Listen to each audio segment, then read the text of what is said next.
Hello and welcome to The Real Talk. How have you been? Did you have a fantastic week? Our guest is the UN Resident Coordinator, Ozonnia Ojielo.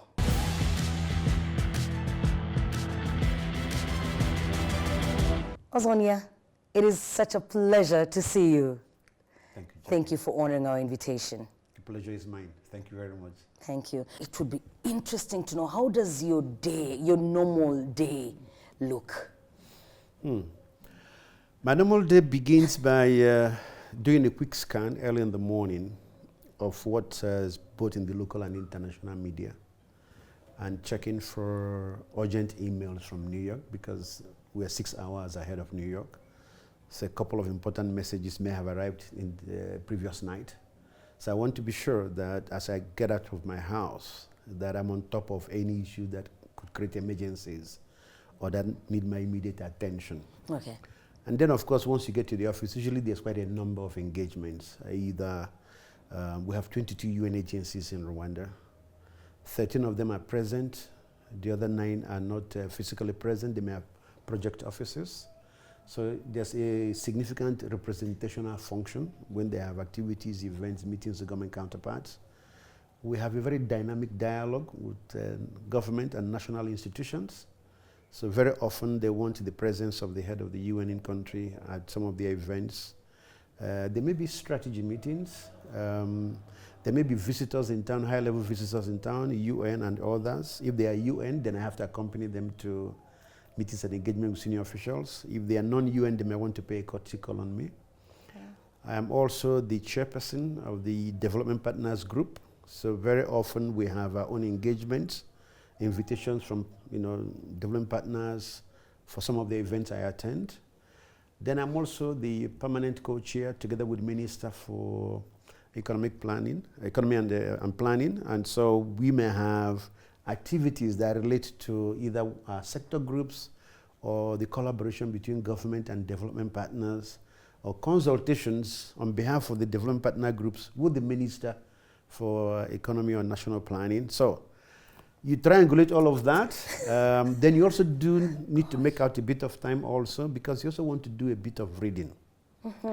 There's so many things happening in the world, so many things happening in Africa today for which existing orthodoxies do not substantially respond to them.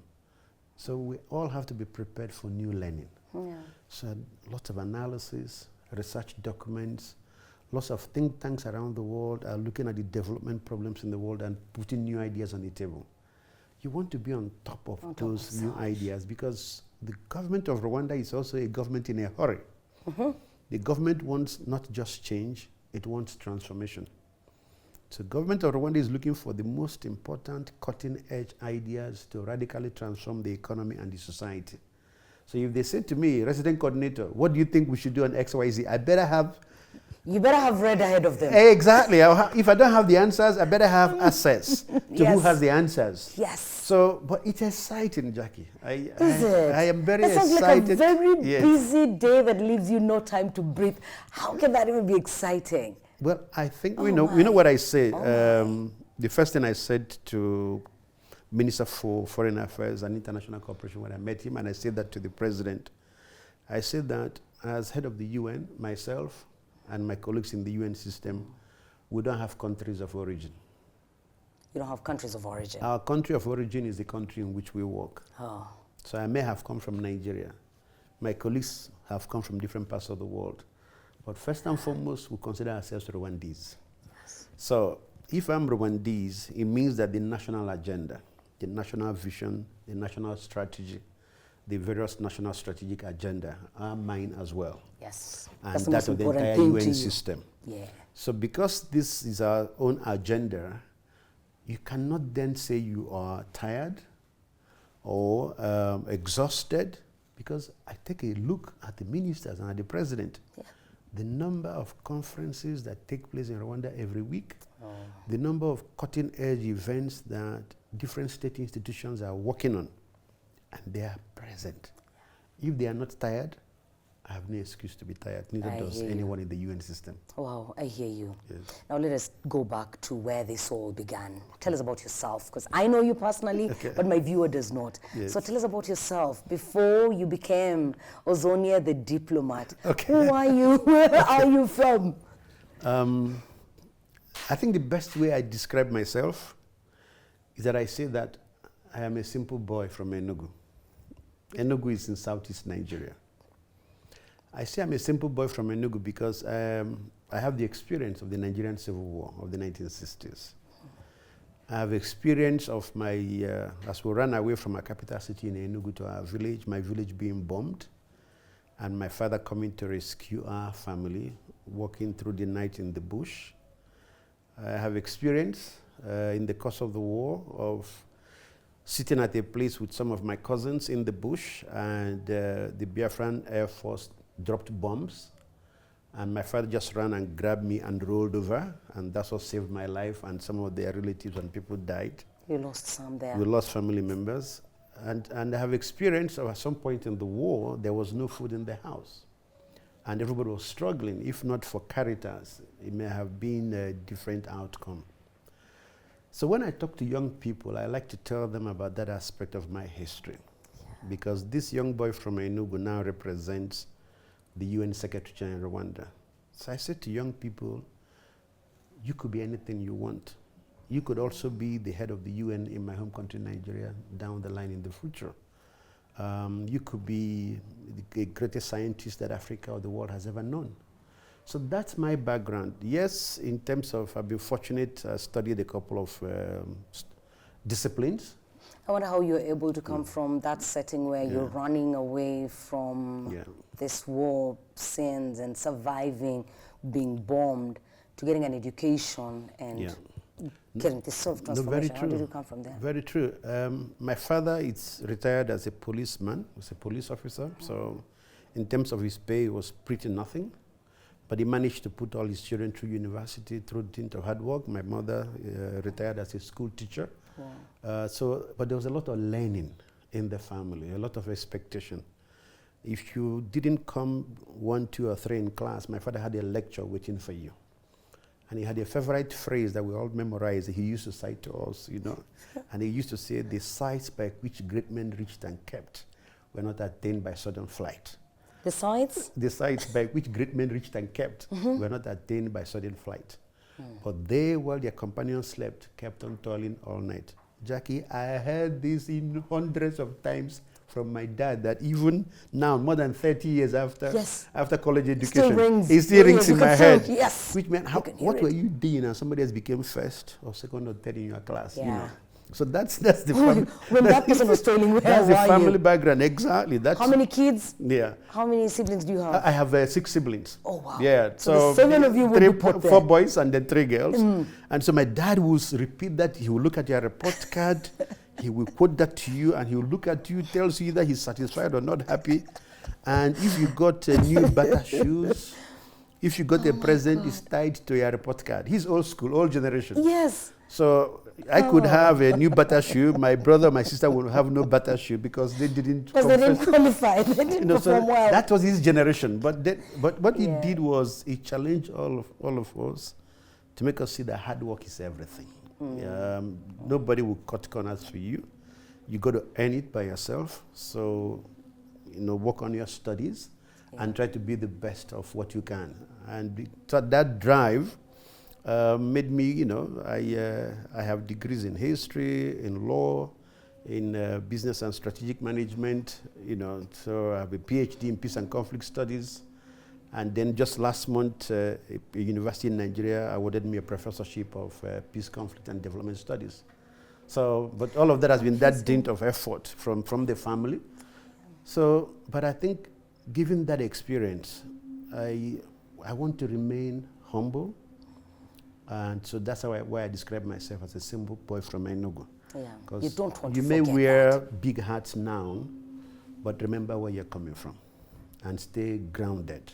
Stay rooted. That way you can be an example to young men, young women, to others. That the titles don't matter.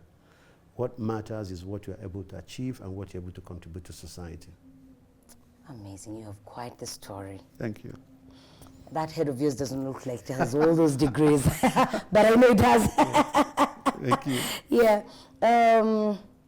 So the UN has 22 agencies in Rwanda, as you said. That's right. Every one of these agencies has its head. 13 of them have accredited heads in Rwanda. Yes. And then the other 9 have project officers. Okay. But usually we'll have a head who oversees their programs here, but located outside Rwanda, maybe in Tanzania, maybe in Uganda, or maybe from their regional office. So what then is the role of the resident coordinator? If all these agencies have people that can take decisions on their behalf, what do you come in to do? So the role of the resident coordinator is based... And maybe we just need to mention that it's also new, eh? It's not... It actually is not new. The resident coordinator position has been there since the 1970s. Okay. But what is new is a redefinition of the role and function of not just the resident coordinator, but also the entire United Nations system. Okay. So in 2017, member states approved a resolution to transform the UN development system. And that resolution is based on an offer, a promise to member states that we will reconfigure the way the UN looks and works in your home country to help you accelerate your work towards the Sustainable Development Goals. That the SDGs are regressing, but member states want to be able to offer a promise to their citizens that things will be done differently. And the UN, as a companion of member states, as the international platform for development, had to unbundle, unbundle and rebundle its development architecture to make it stronger. So what it then means that you have a resident coordinator who, unlike in the past, has authority to leverage the assets of the entire United Nations system and support the national development agenda of the government. So previously there were some limitations. Previously, every agencies did their own things, and if you ask for support, they may or they may not give it. So now we have to make it intentional. This is what we need because Rwanda needs it, and I'm asking UNDP, FAO, UNIDO, for example, UN Habitat. We need an expert on housing because we want to do new planning for houses. New cities are emerging. And so Habitat can second someone for a couple of weeks, for a month, or they can hire someone full-time and deploy that person in Rwanda. So that authority to leverage the assets of the UN system means that it doesn't matter whether any agency has full presence in Rwanda or sits outside Rwanda and covers Rwanda. To the extent that we decide this is a plan, we've agreed with government of Rwanda to work towards, I can call on that agency. Wow. It gives authority also to bring the system together to be intentional and strategic about what we are helping Rwanda to do. Rwanda has ambitions. It wants to be middle income by 2035. It wants to be upper middle income by 2050. So what that means is that the role of the UN is not to focus on small tiny projects without impact. It's to help the government achieve those big things. The big ideas. Yes. So what is our strategic and collective offer? So my role, my 2 critical roles, the 3 critical roles, the way I define it is, number 1, leadership for a collective envisioning of what the UN supports Rwanda to do. So you have the national strategy, NST1, for example. What is the UN's vision of how we can help realize that NST1? How do we organize ourselves? Then the second is, how then do we operationalize that vision in terms of the strategies and instruments we agree with the government of Rwanda? So we call that the UN Cooperation Framework. What does that cooperation framework demonstrate as the value added of the UN system? Then the third is to coordinate the activities of the entire UN in Rwanda to deliver on that. So I have accountabilities to my colleagues heads of agencies, but they have accountabilities to me for what they are doing to realize that national strategic vision. And every year, I report to the regional director in terms of their performance assessment about how well they have contributed to realizing those collective aspirations that we have agreed with the government of Rwanda. So it's not programming, it's strategic, it's visioning, it's anticipatory, but also is normative. So Rwanda has many international instruments that it's signed, and these things are progressive. As a developing country, we may not have the resources or the it cannot happen overnight. So part of my role is to continue to support that national direction of travel. And to reassure the government, but national institutions, you know, keeping your normative commitments is not a beauty contest. It's not somebody saying, hey, this is a mirror. Rwanda looks ugly. It's nothing. Because it's a national agenda, it's a national instrument. And if you look at all these normative instruments, whether it's the Convention on Human, Civil and Political Rights or Convention Against Torture, there is none that the United Nations system signed as a participant. They're all member state instruments. They are signed by governments. So it is government. Not the UN. Did you the sign UN them? will be present. We created the platform. We created the convenership. But these are the obligations taken by member states. Member states have to take So your job as head of the UN is not then to hold a mirror and say, oh, you're looking ugly. My job as head of the UN is to say, you signed it. Where are the gaps? Where do you need help?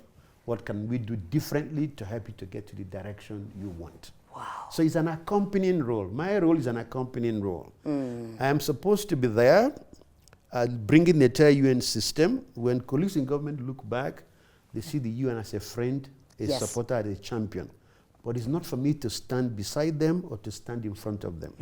It is to stand behind, like a bedrock of the UN, with our ideas, with our knowledge, and then with the little bit of financing that we'll bring. Because our role, we're not a donor. And I see that quite a number of national partners misunderstand the role of the UN.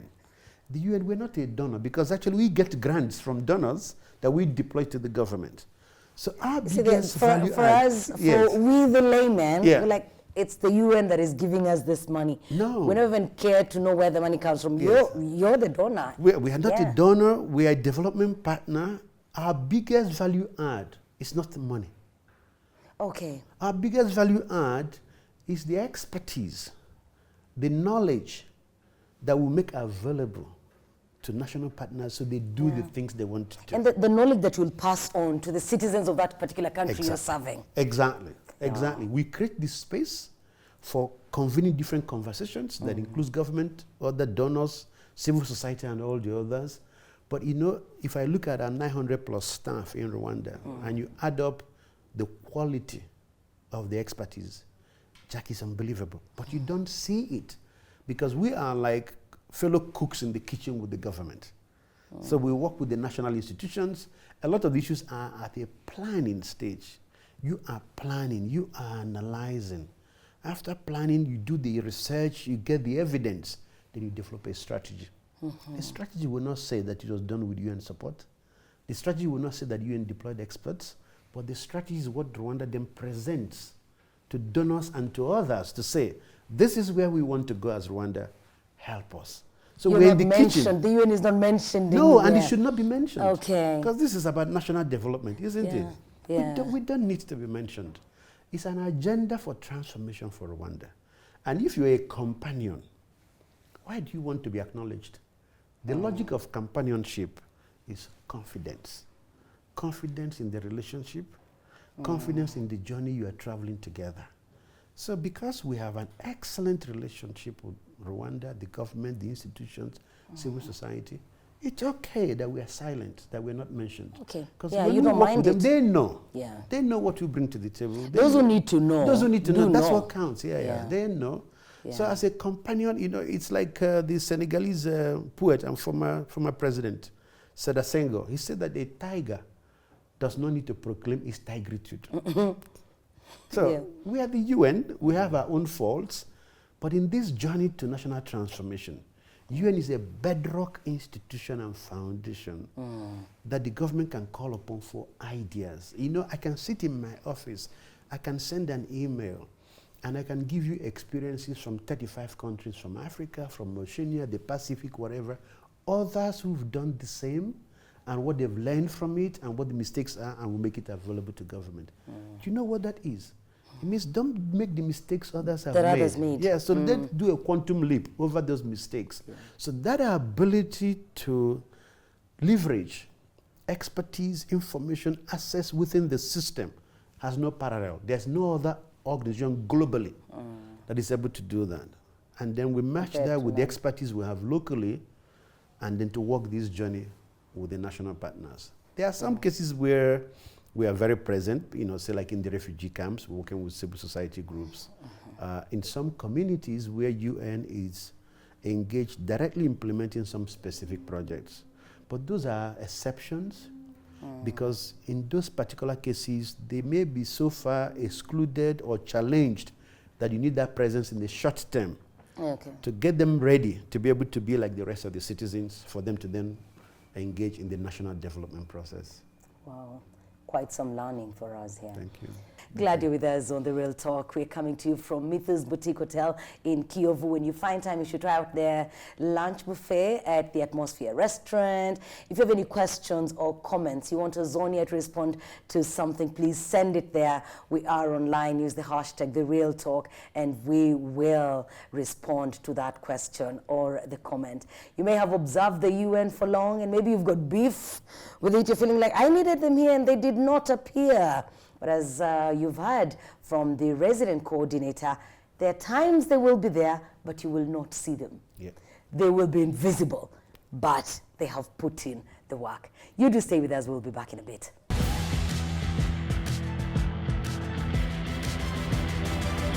Welcome back to The Real Talk on RTV. My name is Jackie Lumbasi, and our guest is Ozonnia Ojielo, the resident coordinator of UN in Rwanda. I say that well, yeah? Yes, you did. So, I'm calling you Ozonnia because you really don't want to be called Dr. Ozonnia. That's right. Is there any specific reason for that? First or of it's all, just the Enugu boy being it's part the of Enugu it's part of the boy? Enugu boy, but the UN is very hierarchical, like many organizations. And because we are hierarchical, there's a potential for us to lose best advice and best analysis, best information from our team. So I began, not just here in Rwanda, everywhere I've worked. I said to the team members, call me Ozonnia. Wow. See, it's not, whatever positions you've held are immaterial. It's about the person, the humanity in you. And I think also that should reflect the who you are, about how you view yourself in terms of your relationship with your team, but also with others. How I view myself in terms of my relationship with my team is that I think my number one responsibility is not, say, for example, to be resident coordinator. My number one responsibility is to be a mentor. Not the bossy boss. No, a mentor for your team members. Because if you're a mentor and they see you as someone they can go to inspire and to challenge them, then the function of the resident coordinator, which you cannot implement alone, you need people to help implement, gets done. If I focus on the function and not on the people, then you create a wedge, you create a distance. It will be a professional relationship, but the extra that people need to do, the higher degree of ambition and the challenge will not always that find will be missing. No, you will not find a perfect fit. Yeah, yeah. So that for me is how I see myself and my role as a resident coordinator, that I have the role of a leader is to be the, how do you say that, the cheerleader in chief, the mentor in chief, and the vision bearer. So if you're able to articulate a strategic vision and connect it to, ground truth it to the reality in which you are, and your team members understand that, the work will be done in amazing ways. And Jackie, not just here in Rwanda, in every place I've worked, that has been my experience. The colleagues go out of their way to get the results that you both desire and that your partners, government, civil society desire. It gets done in amazing ways. That's admirable. Thank you. Let's get back to the UN. Having been around for more than 70 years, not everyone feels like they are served too well by the United Nations. Questions abide. Who's their master? Whose call do they respond to? Who do they really help? Let's come back home. In 1994, during the genocide against the Tutsi, and this I've heard not just from my people in the country, but even out of the country. I interviewed a certain photographer. He was the New York Times photographer, and his frustration was this was going on in the country, and it took long for us to hear from the UN or see the UN. And I wonder, as an insider, do you sometimes get that sense of the United Nations as a body being misrepresented or being misunderstood? When we lay blame at your doorstep for having abandoned us in 1994, how do you take that? First of all, with a lot of humility and respect for those who say that, because the truth is that the international community abandoned Rwanda. So there are two dimensions to your question. Because all the analysis and the evidence in 94 were there. The letter by Romeo Delaya, asking even for just a small number for him to engage. So it's a stain on the conscience of the international community that we abandoned Rwanda. And as the UN is a platform around which the international community organizes, and you look at the UN Charter, the whole logic of the UN is the sustenance of international peace and security, and to prevent war, international wars, human rights. and protect human rights. So that's the whole charter. So where would you lay the blame? It's right to lay the blame on the UN. Now, the ordinary victim or survivor in Rwanda does not want to know that even though you lay the blame on the UN, that there are the mechanisms around how the UN works, and that the UN itself does not have an army. It doesn't have a police. It doesn't have an air force. The UN is a platform. Now, when the UN Security Council authorizes a mission, or when you have a threat to international peace and security, which is how it is described, it is now the member states that contribute troops to go and work in that environment. So we had a peacekeeping mission here, and the head of the peacekeeping mission says, I need support, we can deal with this issue. But what did the member states do? The member states say, oh, 10 of our people have been killed, we pull them out. The others start pulling themselves, their own troops out. So the UN becomes helpless, because you want to help, you have no army, you have no police. But it's fair that the criticism goes to the UN because you are the platform around which member states have convened. Now, the sad part is that you would then hope that we would have learned our lessons from that. Yeah. And then the former Yugoslavia issues arose again. And then you saw the massacres in Srebrenica, in many parts of the former Yugoslavia. So towards the end of that decade, the UN came up with a notion of the responsibility to protect. Because up till the time of the genocide, and both in Rwanda and the former Yugoslavia, the UN was working on the notion of the respecting the internal sovereignty of member states. That was the global notion, that unless the member state invites you, you can't intervene. Particularly for the AU, that was very strong. Now, the AU has now come up with the principle of non-indifference. Before, it was principle of non-interference. Now it's the principle of non-indifference in the internal affairs of member states. So when something is happening in your country and is a threat to regional peace and security, the AU, the UN will engage. And you've seen that in the last 10, 15 years. The Security Council has authorized missions in a number of cases where the issues were internal. It was internal groups fighting, not even external, but they represent a threat to regional peace and security. They engage. So what we hope is that the international community has learned the lessons from the genocide in Rwanda. Unfortunately, it has not. The Security Council today is polarized. It's difficult for the UN Security Council to reach agreement on many issues. So the result is that now you have many regional institutions then taking the lead, and I think it works well for the UN. Because does it? For everybody, I think. Because when the regional institution leads, you have countries in the region who feel it more, who feel the impact, who are concerned. And so who will not wait until the somebody in some far-flung country sends peacekeepers to you. They may never send the peacekeepers. It's actually the countries in our region that are now in the forefront of responding to international peace and security threats.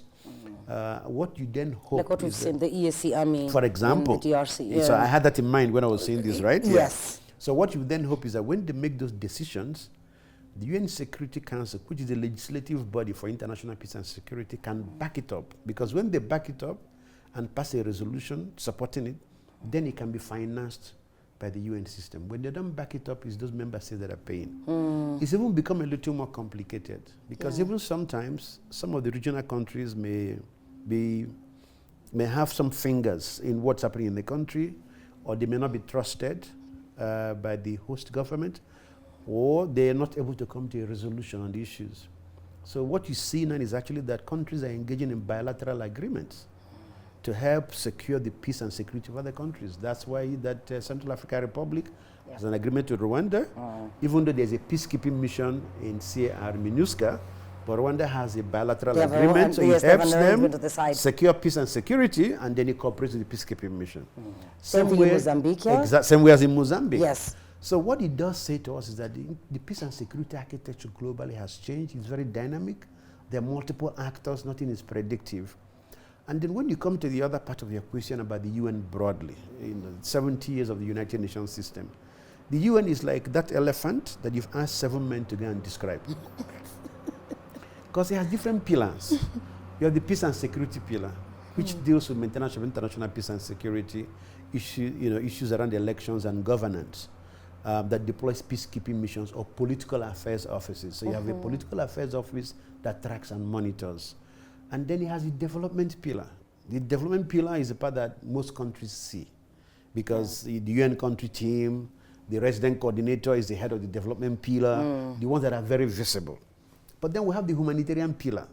When you had humanitarian crises, humanitarian emergencies, disasters, thank God Rwanda is not a humanitarian country, but whether it's Syria or DRC or Yemen or Central African Republic, issues around saving people from war, from violence, or from disasters, then increasingly we have a human rights pillar as well, as a key dimension. That if you're not respecting the human rights of your citizens, that is the first signal of potential instability in the country. The first signal that at some point people might resist, you might have some violence in the society. And so the idea of human rights, which includes the rights of women and girls, and having inclusive governance, have become central. So all I can say to your viewers is that in relation to 70 years of the UN, it's a massive elephant. It's not perfect, but it's the only one we have. That is why Rwanda and many countries are leading the discussion about reforming the UN, particularly reforming the UN Security Council. Because of the representation. Because of the representation and participation and voice. Yes. And that is why the development part of the UN has also been reformed. In relation to the genocide against the Tutsi, I am happy and humbled when Rwandans, official or non-officials, remind me of it. Because what it does is it challenges me to stay humble. It challenges me to remember the past, so that everything we do in Rwanda as a UN system must be focused on supporting the reconciliation agenda in Rwanda, must be focused on helping the transformation of the society, creating economic opportunities and empowerment of people. So what we need is to envision a future that is better for every Rwandan, a future that is inclusive, so that if people can have hope in that future, they are willing to live with the experience of the past of 1994. They are willing to forgive those. Forgive the past. Forgive the past. Because the future must be present in their imagination. I used to work in Sierra Leone for the Truth and Reconciliation Commission. And we had a double amputee. And I hired him as a statement taker for our Truth and Reconciliation Commission. And I put him as a witness during our first hearing. And then I said to him, if you see your friend Fode, who cut off both your arms today, will you reconcile with him? And it was broadcast on national television, national radio, there was international media in Sierra Leone in 2003. He said to me and to the audience, he said, before he started working for the Truth Commission, he used to sit in front of the amputees camp. There's an amputees camp. We are in temporary accommodation for amputees on a place called Aberdeen Road in Freetown, and beg for money. Most evenings he will have nothing. So when he's walking back to his accommodation, the looks on the faces of his wife and his children told him he was a failure. You brought nothing. That he was a useless human being. He said, but now he started working for the Truth Commission. He was using his mouth to write statements from fellow amputees and working for us.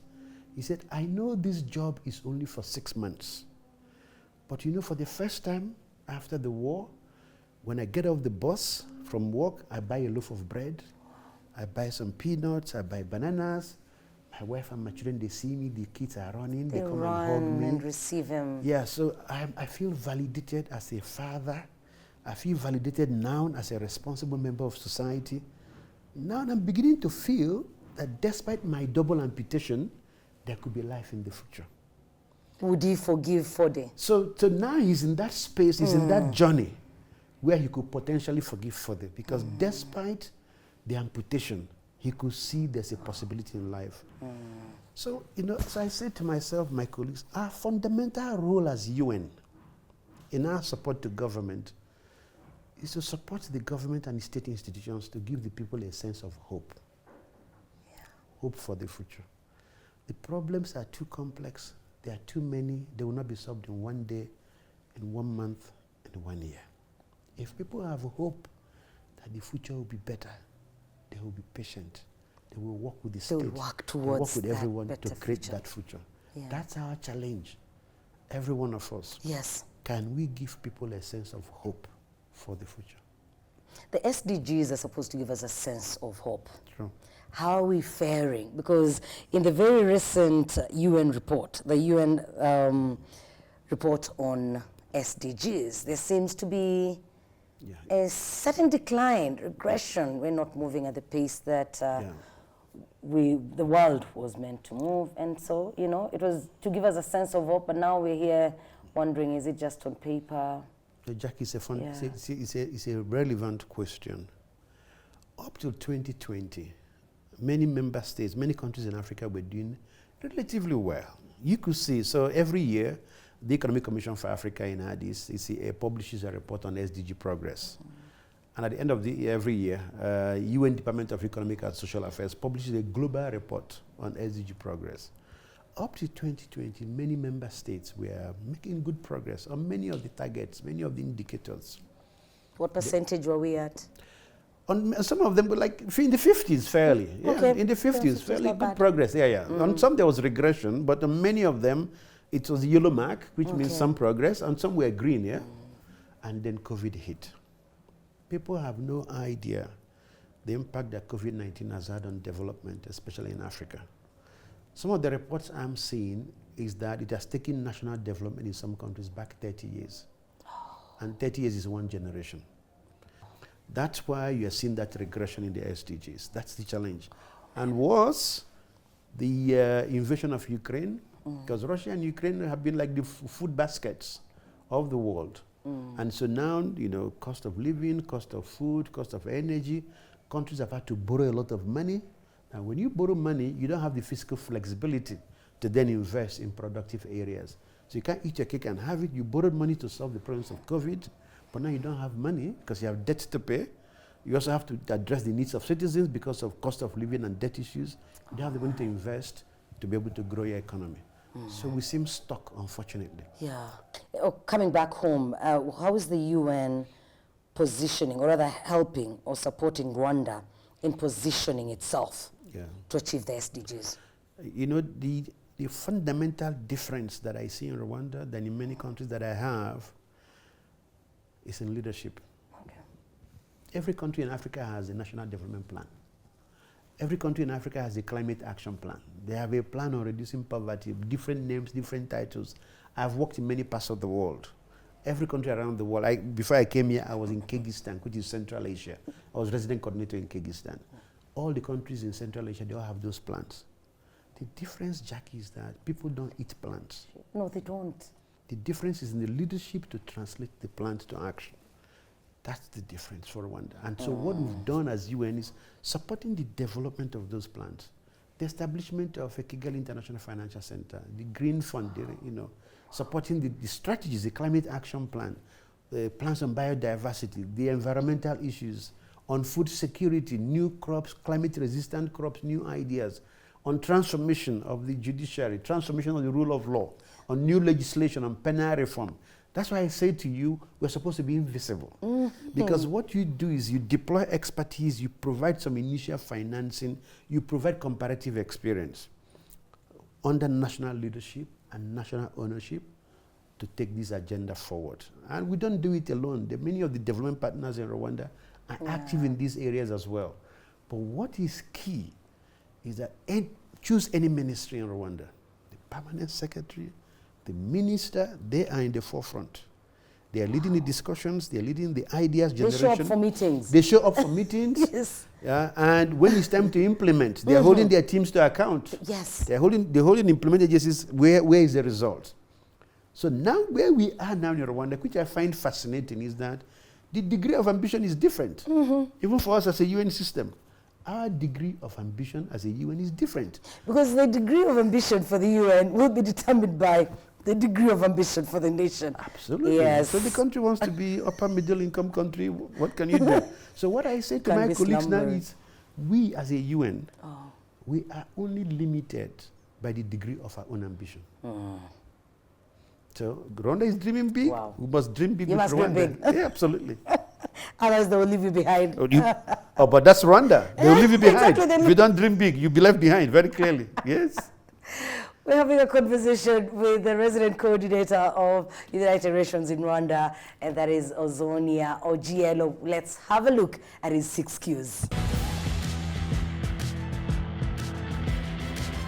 Our 6 Qs, my question number 1 is, how do you maintain a work-life balance?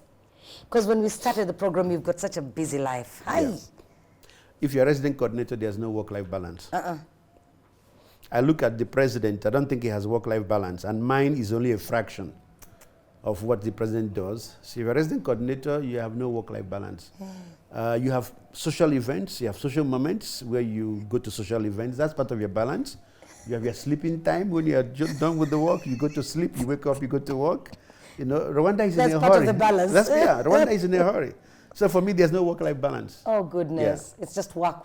No, get the work done. The balance will find itself there. Attend social events with colleagues and friends, you know. Yes. Yeah, and then, of course, engage in 1 or 2 sports activities. Okay. Yeah, that for me helps. Yeah, it doesn't mean I don't do anything else. I do. I engage in sports activities. You find a way of doing other things. If you're to put in a bag 3 things that you like about Rwanda, whether they're tangible or intangible, what would those 3 things be? I think number 1 is the ambition level. Because I heard, for example, that when Rwanda decided to focus on the maize economy, people said, some agencies, don't do it. Yeah. Well, look at the result. The arena? Exactly. This convention center, who's ever going to use it? So look at the result. So the ambition level, it's unparalleled in Africa as far as I'm concerned. Number 2 is the leadership, from president down. That here is a national vision, but here are the steps that lead us there and work towards that step. I think you see that across board. Number 3 is the friendship. Yeah. You know, for a country that has gone through something like a genocide, Chucky, you need to experience it to be able to even make a comment on it. And we don't want any other country to experience it. Yeah. And so in spite of that, people are warm, they are friendly, they are laughing with you, and then they tell their story. And like, oh my goodness, when you hear their story. So Rwanda is marching forward. It wants to put the past behind it. Rwanda does not want to be hostage to the past. As somebody who's an expert on transitional justice, who's a mediator, who supported governments in many parts of the world on addressing issues of reconciliation and mediation and things like that, Rwanda is an amazing example of how you don't stay trapped by the past. Wow. You love what you see. Absolutely. Question number 3, how did you get in the UN, into the UN, and what was your first assignment? And in which year? Interesting question, because the truth is actually I never was interested in the UN. I had no interest in the UN. I qualified as a lawyer. I was practicing as a lawyer in Nigeria. I was a human rights lawyer. So working with colleagues on human rights issues in Nigeria, and then I started an NGO, Center for Peace in Africa, but working on helping communities overcome conflict and violence and polarization, and working with leaders to become leaders, to compete and collaborate at the same time. And then the UN, stumbled upon me, as it were, and then sent me to Malawi as a consultant to the Human Rights Commission of Malawi.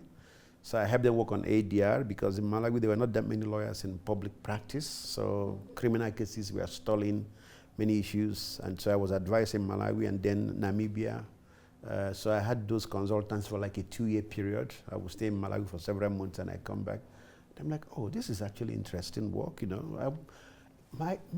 all my life I wanted to be a lawyer. So all the degrees I read was a preparation to be a lawyer. So when I'm in court, I put it to you, I convince the judge.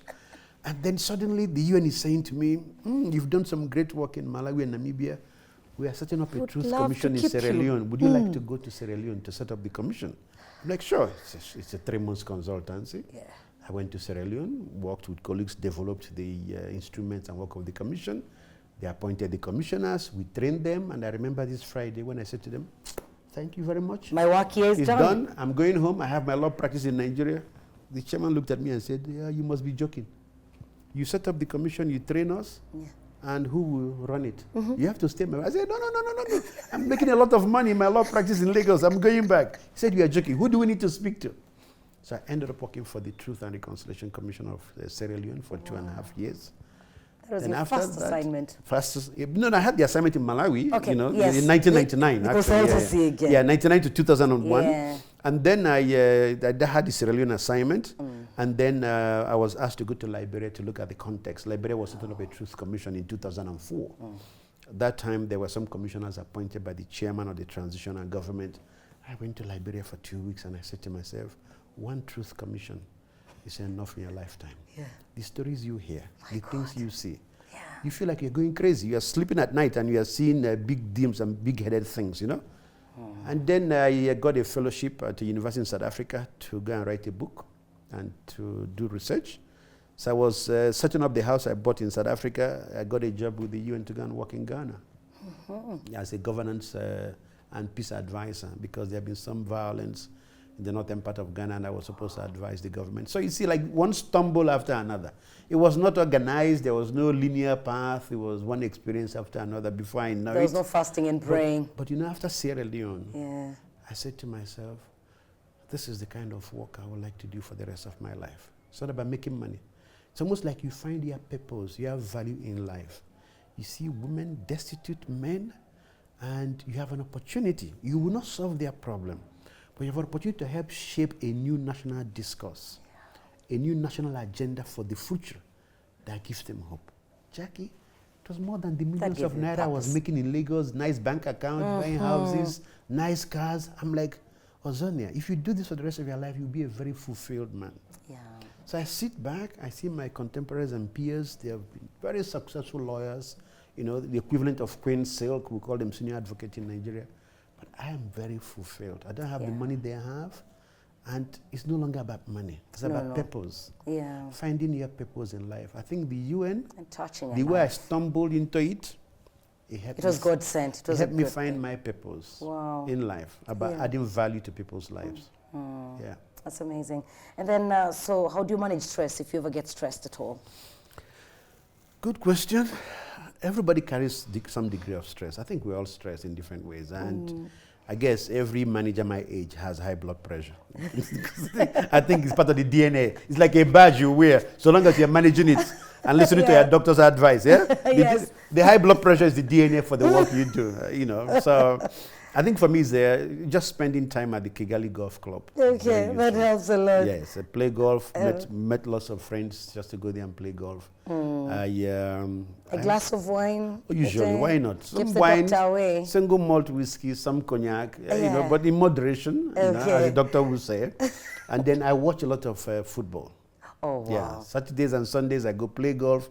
I come back, I like to put my feet up with a glass of wine on the side and watch football. So it helps, it helps. Because I was going to ask you, if I'm to find you watching TV, what will that be? Soccer. It will be soccer. It will be football. I love football. For me, it's part of my relaxation.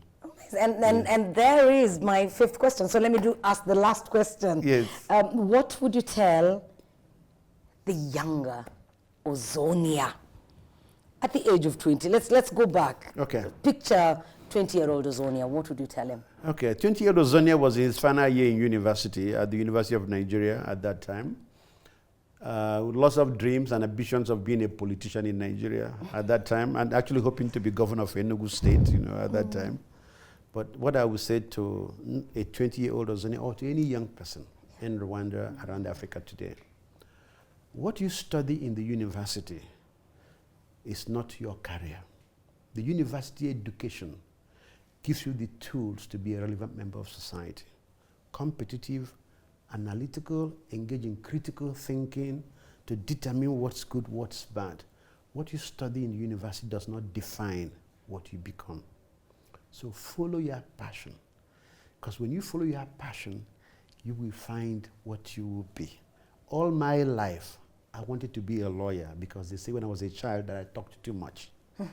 And I went studied history, had a master's degree in history, had a master's degree in project and strategic management, MBA, had a PhD in peace and conflict studies, studied law, and where am I today? Look at who you are today. Exactly. Yeah. None of those. None of those. But they have helped shape who I am. So Ozonnia the young, but every young person in Rwanda, every person watching us today, follow your passion because that's your life trajectory. That's what makes you happy, makes you feel fulfilled, and don't feel dissuaded by those who say you cannot. Yeah. This young boy survived the civil war, survived poverty post-war, and today can speak to you through this medium.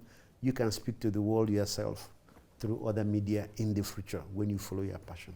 You can become anything you want. You can be anything you want. That's why my favorite phrase is that we're only limited by the degree of our ambition. Yeah. I say that to all my colleagues and all my teams. Thank you, Ozonnia. Very pleasure. It's been such a pleasure to have you on the show.